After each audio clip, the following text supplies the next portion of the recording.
Assalamualaikum warahmatullahi wabarakatuh. Saya Lutfi Sintia Dewi dengan NPM 1951030103 dari Prodi Akuntansi Syariah kelas C. Baik, dalam video pembahasan kali ini saya akan sedikit menjelaskan mengenai penyelesaian perhitungan atas soal yang sudah saya buat untuk melengkapi tugas UAS saya pada mata kuliah akuntansi lanjutan. Pada pembahasan kali ini kita harus menyelesaikan dahulu transaksi persediaannya. Dalam transaksi persediaan kita harus mengetahui terlebih dahulu nilai buku dan nilai wajarnya. Karena pada soal tertera bahwa PT Induk mengakuisisi sebesar 70%, maka otomatis PT anaknya 25%. Dan nilai buku dan nilai wajar ini jumlahnya harus dikalikan dengan 70% dan 20%. Maka ditemukanlah hasil seperti di tabel ini. Kemudian kita melaju ke tabel amortisasinya. Pada tabel amortisasi ini terdapat akun merek dagang, hak paten, peralatan, goodwill, kemudian ditemukan selisihnya. Untuk jumlah selisih ini didapat dari jumlah merek dagang, ditambah jumlah hak paten, kemudian ditambah goodwill, dan dikurangi dengan jumlah peralatan. Maka ditemukanlah 190.000. Kemudian, untuk mencari nilai amortisasi ini, itu didapat dari hak paten. Jumlah hak paten ini dibagi dengan sisa umur, maka ditemukanlah jumlah amortisasi ini. Kemudian dijumlahkan hasilnya 22.000. Kemudian untuk mencari induk dan pengendalinya, hasil amortisasi ini dikalikan dengan 75% dan 25%, maka ditemukanlah hasil sebesar 16.500 dan 5.500. Kemudian dari mana hasil 140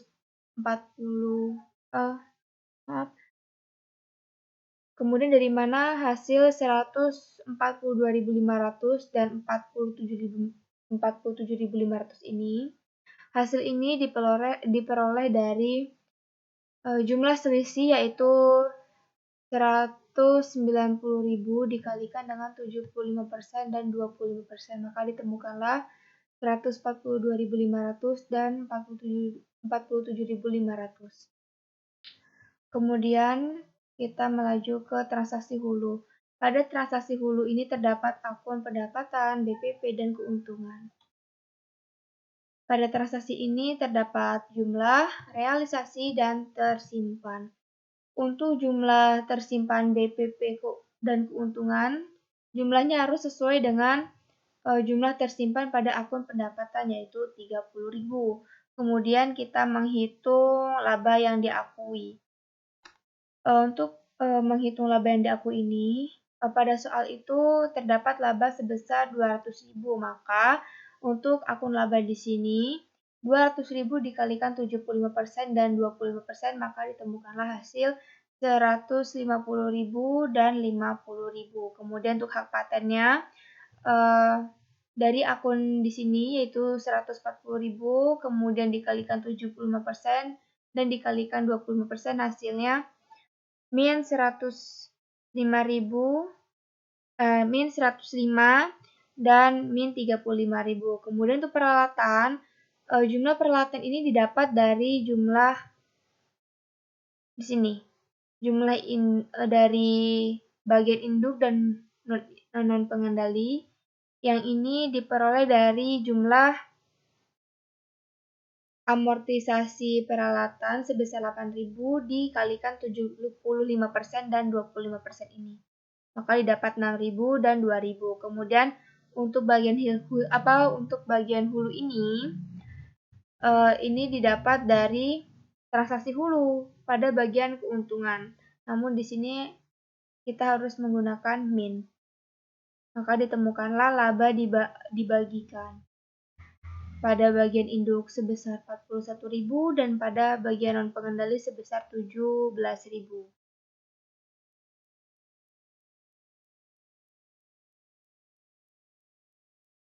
Kemudian kita menghitung nilai investasi atas PT anak. Untuk saldo awal ini diperoleh dari nilai wajar yang sudah dikalikan dengan 75% dan 25%. Dan laba ini diperoleh dari sini, dari laba dibagikan, yaitu 41.000 dan 17.000. Kemudian dividen.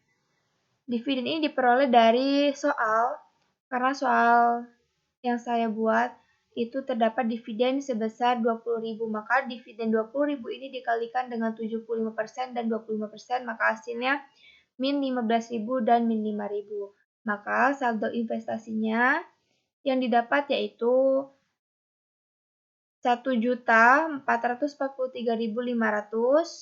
untuk bagian induk, dan untuk bagian non pengendali yaitu sebesar 400.000 484.500.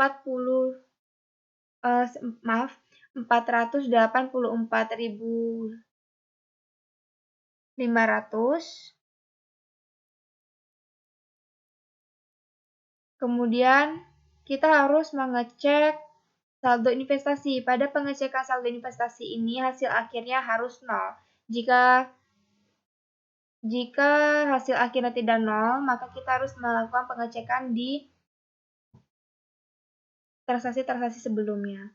Kemudian setelah kita mengecek saldo investasi, kita melaju ke jurnal eliminasi. Pada jurnal eliminasi ini terdapat eliminasi saldo berdasarkan nilai ekuitas menurut buku, kemudian eliminasi saldo investasi efek diferensial, kemudian ada penyesuaian terhadap beban amortisasi atas adanya efek diferensial, kemudian ada eliminasi saldo investasi atas pengakuan laba dari entitas anak, kemudian eliminasi saldo investasi atas dividen, dan eliminasi transaksi persediaan. Untuk eliminasi transaksi persediaan ini saya menggunakan hulu eliminasi transaksi yang telah direalisasikan. Dan pada jurnal eliminasi ini jumlah debit dan kreditnya harus balance. Jika sudah balance, kita melaju kepada laporan keuangan konsolidasi.